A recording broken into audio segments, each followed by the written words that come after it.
Magandang umaga mga kahuan. Narito na ating ulat panahon ngayong araw sa Pilipinas. Narito ang weather update para sa araw ng Lunes, February 10, 2025.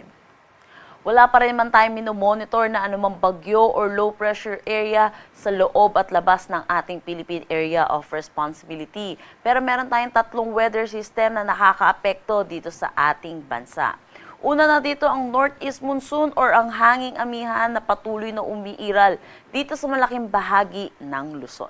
Samantala, yung easterlies naman natin or yung mainit at maalinsangan na hangin na nanggagaling sa dagat Pasipiko ay patuloy naman umiiral dito sa may Mindanao. Sa ngayon, dahil po dito sa northeast monsoon, dahil sa malamig na hangin na dala nito at easterlies, mainit na hangin, yung salubungan po nito ay nagre-resulta sa tinatawag nating shear line na nagdadala rin po ng mga pag-ulan lalo na dito sa may Bicol region, pati na rin dito sa may Visayas.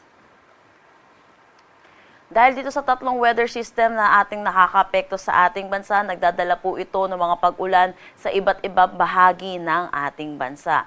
Una na dito yung northeast monsoon natin, inaasahan natin makakaranas ng maulap na papawirin na may mga pag-ulan dito sa may Metro Manila, Cagayan Valley, Cordillera Administrative Region, ilang bahagi ng Central Luzon, pati na rin ng Calabarzon.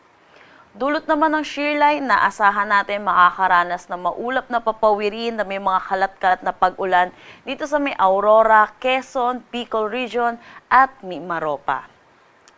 Para naman dito sa western section ng Northern Luzon, particularly dito sa may Ilocos Region, asahan naman po natin makakaranas sila ng maaliwalas na panahon pero asahan din natin yung mga isolated na mga pag-ambon. Agwat ng temperatura for Metro Manila 23 to 30 degrees Celsius, Lawag 23 to 29 degrees Celsius. For Tuguegarao, asahan natin ng 20 to 28 degrees Celsius, Baguio 15 to 22 degrees Celsius, Tagaytay 20 to 27 degrees Celsius, at Legazpi 25 to 28 degrees Celsius. Inaasahan din po natin ang mga pag-ulan dito sa Palawan at Visayas, dulot naman ito ng shear line. Kung makikita din po natin dito sa may Caraga, inaasahan din natin ang mga kalat-kalat na pag-ulan, dulot naman ito ng easterlies. Para naman sa lalabing bahagi ng Mindanao, asahan naman po natin ang maaliwalas na panahon, pero asahan din natin yung mga localized thunderstorm or yung mga panandaliang pag-ulan sa hapon at sa gabi. Agwat ng temperatura for Calayan Islands at Puerto Princesa 23 to 29 degrees Celsius. Iloilo asahan natin na 24 to 30 degrees Celsius. Tacloban 25 to 30 degrees Celsius. Sa may Cagayan de Oro 24 to 30 degrees Celsius. For Cebu asahan natin na 26 to 30 degrees Celsius. Zamboanga 24 to 34 degrees Celsius at Davao 25 to 33 degrees Celsius. Dulot na itong shear line, meron tayong nilabas na weather advisory. Ay asahan po natin yung moderate to heavy or 50 to 100 millimeters of rain dito sa may Palawan, Quezon, Oriental Mindoro, Camarines Norte, Camarines Sur, Catanduanes, Albay, Sorsogon, Northern Samar, Samar, Eastern Samar, Biliran at Leyte. Asahan po natin throughout this day po, asahan natin mga pag-ulan dito po sa mga yellow na areas po natin. Dahil po rito, dahil sa mga sunod-sunod na mga pag-ulan po ng mga nakaraang araw, asahan na po natin yung mga localized flooding at mga pagguho ng lupa. Kaya iba yung pag-iingat po para sa ating mga kababayan.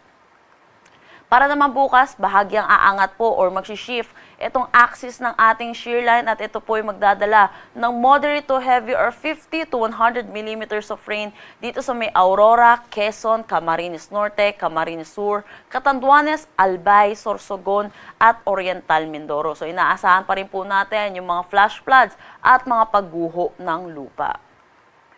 Wednesday, bahagya pa rin pong aakyat itong shear line po natin at dito na po siya makakaapekto sa may Cagayan, Isabela, Aurora, Quezon at Camarines Norte. Asahan po natin sa mga nasabing lugar ang moderate to heavy or 50 to 100 millimeters of rain. Dahil po sa northeast monsoon, meron tayong nakataas na gale warning dito sa may Batanes, Cagayan kasama na ang Babuyan Islands, Ilocos Norte, Ilocos Sur, La Union, Pangasinan, Isabela, Aurora, Zambales, northern coast ng Quezon, kasama na ang Polillo Islands, Camarines Norte, northern coast ng Camarines Sur. Pati na rin dito sa northern at eastern coast ng Catanduanes, eastern coast ng Albay, eastern coast ng Sorsogon, Calayan Islands, northern at eastern coast ng Northern Samar, eastern coast ng Eastern Samar. Kaya pinapaalalahanan po natin ang mga kababayan po natin, lalo na po yung may mga sasakyang maliit pandagat na delikado pumalaot dito po sa ating mga nasabing coastal waters.